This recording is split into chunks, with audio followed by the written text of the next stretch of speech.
Hey, IRS Anonymous here. If you'd like to see life after domestic violence and inconsistent videos, subscribe to this channel because I don't upload often. Either way, we got something in this video though, which probably could be a continuation, who knows, unless I completely cut him out my life. Yeah, you can do that. Yeah, especially if a person is not good for you and the baby, right? Yeah, you can do that. So, anyway, I'm going to tell y'all why he got mad. I'm going to play 3 of the voicemails that he sent me during this time period. And I might have commentary. What? I might, yeah, that probably is fitting. I have something to say between them and then afterwards. So, he got mad because I told him I would be busy for the whole week.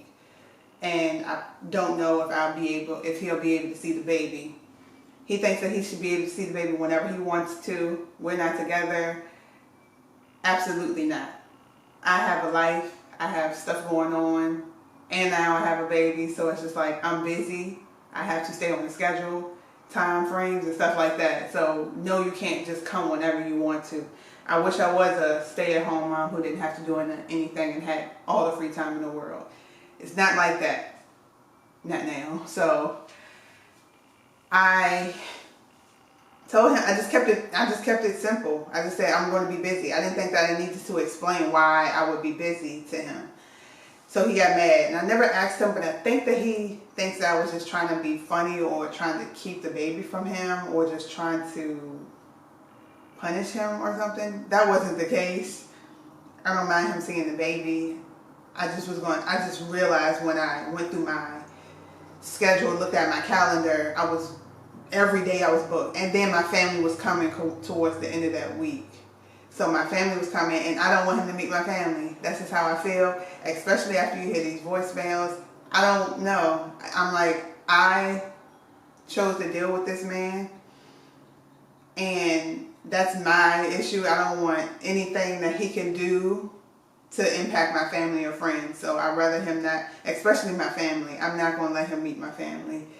That's just how I feel. Maybe later on in life they may meet because the baby will grow up and have events and they probably both be there at the same time. As of now, it's a no for me. So I'm going to play y'all the first voicemail as to why he got mad and sent this voicemail. And then the other 2 are just, you'll hear them. So here's the first voicemail. Hey, look, this is what I want you to do. I want you to take you and that baby back from there. Just bring your ass on my mama's house no more. Don't call my motherfucking phone no more. You're done. You ain't getting no more money from my family. You ain't getting shit else from me. Okay, so we're 15 seconds in. His family, it's not like his family funded me. They bought, maybe him and his mom bought stuff for the baby. Rightfully so. You're the father. That's the least that you can do is pay for stuff for the baby. Buying me meals and stuff. Every guy I've been with has done that. So it's not like he paid my bills or anything. He's bought me anything super expensive or anything. So it's just like being extra. I don't pop up over his mother's house and he knows damn well I don't. He has had to ask me multiple times to come over there and because I didn't want to. I just didn't want to and still don't. Have no desire to go over there. So he knows that's false. And calling his phone, yeah, I'm not going to even show y'all because his number is not saved in my phone. How many times I don't call him. It's just like being extra. Okay, so we're going to just finish the rest of the voicemails. Take your ass back up there and make up with that fucking niggas that you were raised by. Take your ass to that mental hospital that your mama lives in. Take your ass back up there to that storage that your daddy lives in. Don't call my phone no more. Don't come by my mama's house no more. Take your stupid ass back to Maryland. You gold digging, no good, no sense, no logic, no recollect, no heart having ass nigga bitch. Get the fuck out my city. Take your stupid ass home. Don't come back to my house ever again. And I'm blocking you, yo. Fuck you, yo. Fuck you, yo. You're dead to me. I don't give a fuck what happened to you. I don't want somebody to kill your stupid ass, yo. I don't give a fuck about you. I never hated nobody the way I hate you. And now I'm blocking the number. Don't ever come by my fucking house or contact my phone again. You dumbass nigga bitch. That was nigga with an A, not a hard R. So, the first few times I heard it, well, the first time I heard it, of course, it hurt, and I was shocked. I was like, did he want harm done to me? And did he talk about I'm a mama's girl. Don't talk about my mama and my daddy. Like, are you crazy? And I think that's a part of why I never really wanted to open up to him, because as you learn a person, you hear how they talk about other people, you kind of can get a gist of how they are. And the way he talks about other people, he always has something negative to say about other people. Every woman he's talked about, he has pretty much said something bad about, even his mother. So when he did that, I was about to have a baby by the time I heard how bad he talked about his mom. And talk like, because when he gets mad, how he talks about her. I'm like, whoa. That was disgusting and very telling. So you can kind of tell how somebody will act. And I was like, this is a person you can't tell them too much of your private information, because they'll throw it back in your face. And he's one to do that shit. And he's in here, in his voicemail, he's doing the most. And yeah, I think that's why I never really opened up to him like that. Because I don't think that's right of someone to do that. And what he called me, a gold digger? If that's what I am, I mean, I pay for all my own stuff. If a man can't come in and I pay for all my own bills, and I do for myself well. I do nice things for myself. If a man can't come in and do that equally to what I do for myself, not even paying my bills, just the luxuries and the leisure things that I do for myself outside of paying bills, and the nice things that I do for myself, if you can't do that for me equally or more, and if that's me being a gold digger, have at it. I'm fine with it. I promise you I am. Because I'm not letting nobody come into my space and treat me less than I treat myself. Fuck you. I'm not doing that. So I'll be a gold digger all day. No sense, if that's what he thinks. And no recollect, no heart having. It's niggas like this who get you mad, who makes you kind of heartless. So yeah, I probably acted heartless to him after a while, because he says whatever he wants out his mouth. I don't care what you paid for me. I don't care if you paid for my food or not. You're not going to think that you paying for stuff equivalates for me to have to kiss your ass because you paid for stuff. If you talk to me crazy, I don't care. All that goes out the door. I don't care. I'm not going to sit here and let you talk to me any kind of way because you paid for my food. I'll give all that money back. No, I'm not even going to give that money back. Because if you're going to do something for someone, do it with your whole heart. And don't, even whatever happens with y'all, don't ever try to throw it in their face, throw it back at them, or make them feel like you owe them because they paid this. No.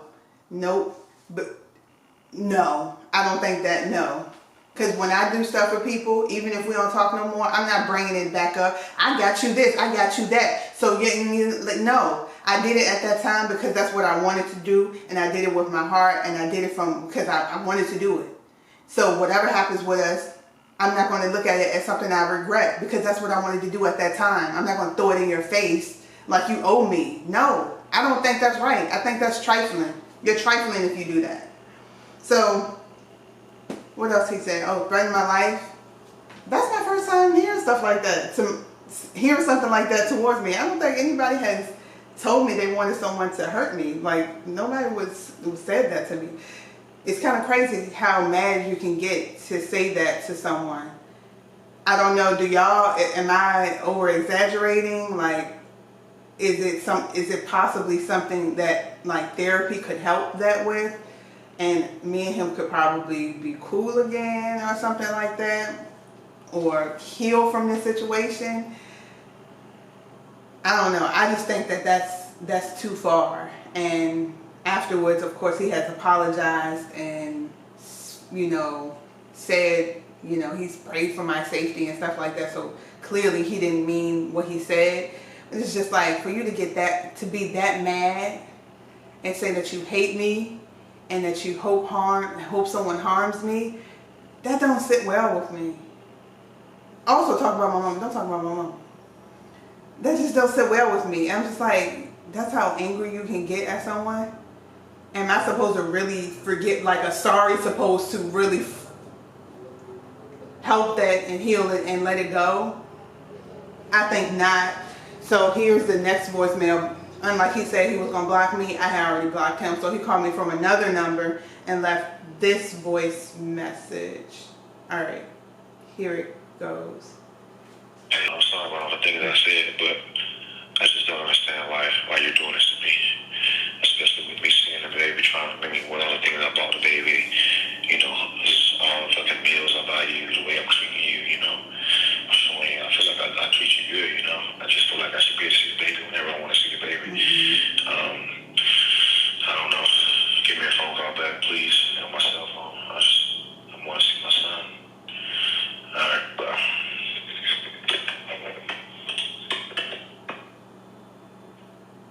Okay. Once again, like I said, I don't, just because you bought stuff for the baby and you think that you should be able to see the baby whenever you want to, you shouldn't have been, if we were together, then you see the baby whenever you want to. Because we would probably be together, probably maybe live together or whatever, or if we got married or whatever, we will live together and you'll see the baby whenever you want to.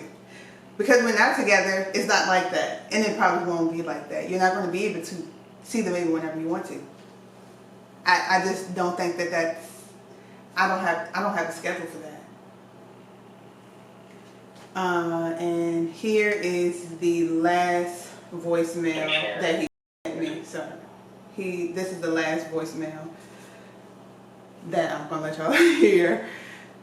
Here. I went too far. I was just mad. You know, how you be acting, like how you treat me. You didn't do that at the park, you know. And this is at the park, because I did, he told me my sister had a packing plate for me, and she sent it to his place because I was in between moving. So I went to go meet him to just pick up the thing and for him to quickly see the baby, and then I had something else. So I scheduled time to go pick up the packing plate, and I met him at a park.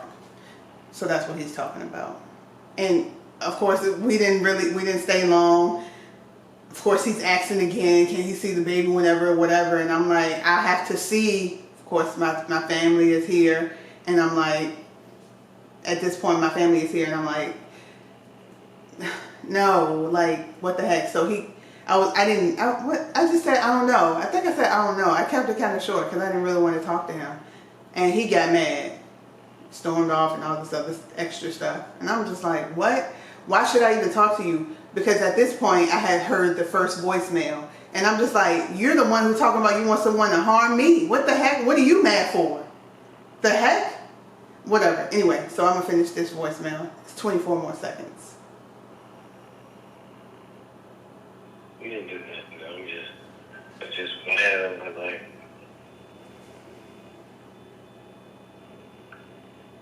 just mad over like, I don't know how I feel like you. I don't know. I guess how you treat me or how you are towards me. Okay. So that's all. So I kind of pretty much said my piece for this.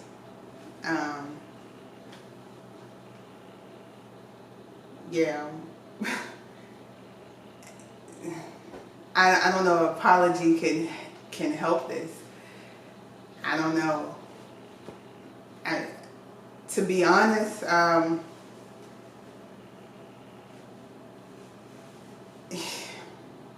this is the kind of stuff that will make you want to have a wall up when you're meeting guys.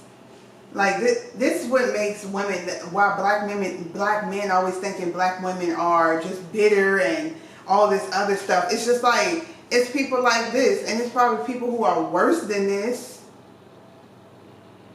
who do this stuff and have no care in the world, will move on and stuff like that. We can't, I mean, an apology sometimes don't even just help it. And it's like, I know at that point we have to heal to move on. That stuff hurts, and it hurts in a different way that it's kind of hard to get over. So it's just like, I'm gonna build a wall up. Like, they think like we just out here wanting to be mad for no freaking reason. I mean, granted, some people may want to. Most likely it's not, because stuff has happened to us. These men are treating us like nothing and anything, and it's just kind of like, this make you want to have a wall up. This make you be heartless. This is the kind of stuff that helps you to become heartless to other people, and it's not their fault, but it makes you want to keep a guard up, because it's like you don't want to get hurt like that again, because that shit stings in a different way than any probably other stuff that can sting, you know? So it's just like, man, whatever. So how I feel about this, it saddens me. Well, I kind of dealt with it, and I'm still dealing with it. My priority right now is my baby. I'm still on maternity leave. It's my baby right now. So, like when he sleep, like he sleep now, I try to journal and try to release and do some stuff to help myself be able to move on after this. So it's not easy as me being, when I was single, I can get stuff done, take as long as I want to try to help myself move on. And it's easier when you don't have to see the person anymore. You don't have to communicate with the person for anything, because you have no ties to them anymore. So it's easier to let someone go in that manner. This is definitely a learning experience, and it's kind of challenging. I'm going to keep going, and I'm going to do the best that I can to help myself heal and move on. I'm not going to probably fully heal. I don't know if anybody fully heals completely. Ultimately, I'm going to do the best that I can so that I'm able to be cordial with him, so that we can co-parent and me not get bitter. Because at this point, every time we meet up, I'm picking over something. Stop taking pictures of him. I hate how you take pictures of him. Because I'm still bitter. I'm still sad. Because I liked him, and I wanted things to work out.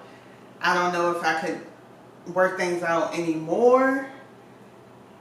I'm not too sure, and I'm going to be getting back to going to therapy, trying to go to therapy on a regular basis. And it's just, yeah, so it's a little tough. So I do have some resentment towards him, and I notice that I'll pick things. Stop touching his head. Wash your hands. I mean, yeah, you shouldn't be touching the baby head too much, and your hands should be clean. And then like hearing him talk to the baby, I'm just like, shut up, and all this other stuff, because I am angry. I'm still mad, and you know, if we were on good terms, I wouldn't act like that towards him. So like when we were on good terms before he did all of this and him seeing the baby, I didn't really have much to say. And I noticed that because we were on good terms. We're good. We was trying to be cool, I guess. This just different. So I know I have to do some work. And yeah, so the situation makes me feel pretty sad right now. And ultimately my next steps are, you know, trying to, heal and try to get myself together. I have to be my best self for myself and my baby, because if I'm not good, it's not going to be good at all. So I want my baby to be good, so I have to be good. So I got to do the work for that to happen. And I'm going to try to be cordial with him. I don't know if there's any more I could do besides that.